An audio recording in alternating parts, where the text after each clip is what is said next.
Hare Krishna, Bhagavad Gita menurut aslinya, bab 17, bahagian-bahagian keyakinan dan rangkap 11. Apalah kan sibi yajno vidi disto ya ijyate yastavyam eveti mana samadaya sa satwika. Penterjemahan.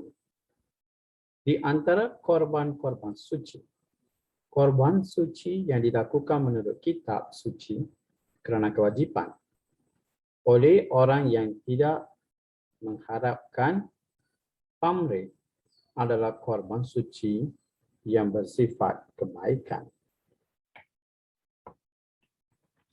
Penjelasan.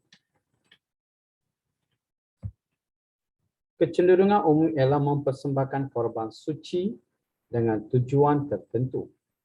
Tetapi di sini dinyatakan bahawa korban suci harus dilakukan tanpa keinginan seperti itu. Baik.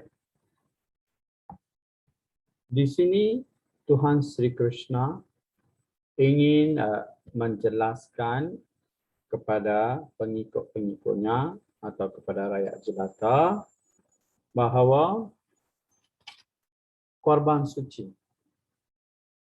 perlu dilakukan mengikut kitab.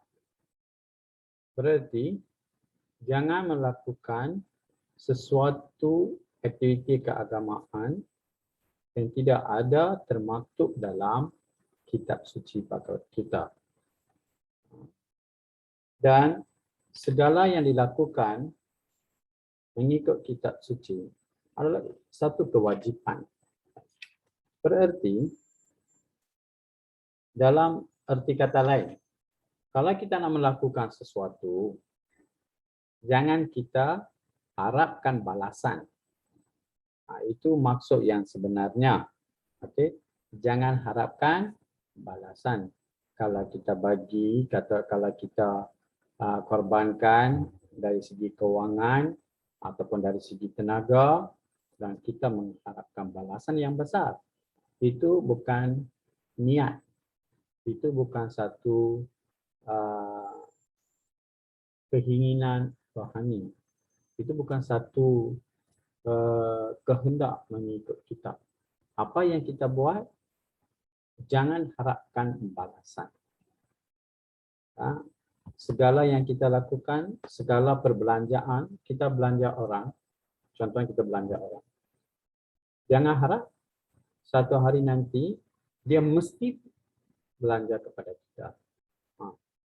Begitu juga dalam keagamaan, apa yang kita lakukan ibadah, amalan ibadah yang kita lakukan dengan penuh rasa cinta, dengan kewajipan yang kita lakukan. Setiap hari kita kena sembahyang, itu adalah satu kewajipan. Tapi jangan harap apabila kita melakukan kewajipan itu, kita akan terima balasan yang baik. Itu salah, ataupun bukan kata salah, itu satu pengetahuan yang orang kata apa? Pengetahuan yang tidak mutlak atau kita kata pengetahuan yang rendah lah dari segi keagamaan. Itu berbeza dengan kalau kita melakukan perniagaan. Barangkali kita boleh harapkan keuntungan itu. Kalau kita keluarkan 100 ringgit, tentu kita akan mendapatkan, kita harap kita akan dapat 200 ringgit. Itu perniagaan. Kita tidak boleh melakukan perniagaan dengan Tuhan. Kita kena melakukan kewajipan itu dengan tanpa mengharapkan apa-apa balasan. Berarti kalau kita pergi ke tempat sembahyang, setiap segala aktiviti yang kita lakukan mestilah tidak berdasarkan keuntungan. Sebaliknya kita pergi ke tempat sembahyang untuk melaksanakan atau untuk menjalankan kewajipan. Untuk menjalankan kewajipan. Untuk mendekati diri kita dengan Tuhan. Kita pergi ke tempat sembahyang mesti membawa buah-buahan, sayur-sayuran untuk disembah kepada Tuhan, ataupun kita bawa bunga, bawa air, tapi tanpa mengharapkan balasan. Kita sembah kepada Tuhan, lepas tu diberi makanan kepada orang ramai di situ. Misalnya kita pergi ke tempat kuih, kita memberi makanan, tapi pemberian itu jangan harapkan balasan. Okey, baik. Itulah kita kata manusia yang melakukan aktiviti dengan sifat kebaikan. Baik, seterusnya, banyak orang berfikir pergi ke tempat sembahyang hanya untuk melihat Tuhan, tidak membawa keuntungan. Banyak orang berfikir. Memang kita ada keuntungan. Okay. Keuntungan dari segi apa? Kalau kita pergi kuih, kitab-kitab suci, Bhagavad Gita menjelaskan bahawa jangan harapkan balasan. Tetapi, kalau tak mengharapkan balasan, macam tak logik juga kita pergi kan ke tempat sembahyang. Ada balasan, tapi balasan itu balasan dari segi kerohanian kita akan terima di mana di akhirat nanti. Okey. So, segala kewajipan yang kita laksanakan ini akan dicampur kira, mendapat keuntungan juga. Tetapi itu bukan motif kita. Kita jangan fikir benda itu langsung dalam fikiran kita. Satu hari nanti apabila kita meninggal dunia, sudah tentu masa itulah kita Tuhan akan menentukan ke mana roh ini akan ditempatkan. Sama ada di dunia kebendaan ini atau di dunia abadi, iaitu dunia Tuhan.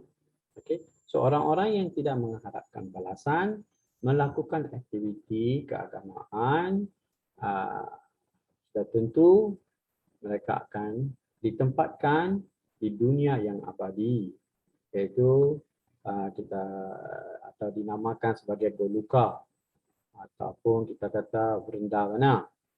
Itu adalah tempat-tempat yang abadi dan roh kita tidak akan kembali ke dunia kebendaan ini. Baik, seterusnya, seperti kita pergi ke tempat sembahyang, kita mesti hormat. Hormat arca yang ada di situ ataupun wigraha. Kita tidak akan sebut patung. Patung itu seolah-olah permainan budak-budak tu. Tak sesuai kita panggil bentuk Tuhan yang kita sembah itu, kita sebut dengan perkataan patung. Okey. Maka perkataan itu tidak secocok. Tidak sesuai.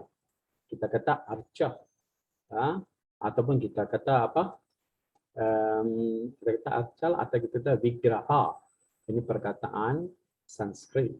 Apabila kita kata vigraha, itu mempunyai bukan patung, dia mempunyai arca itu boleh memahami apa yang kita nak sampaikan.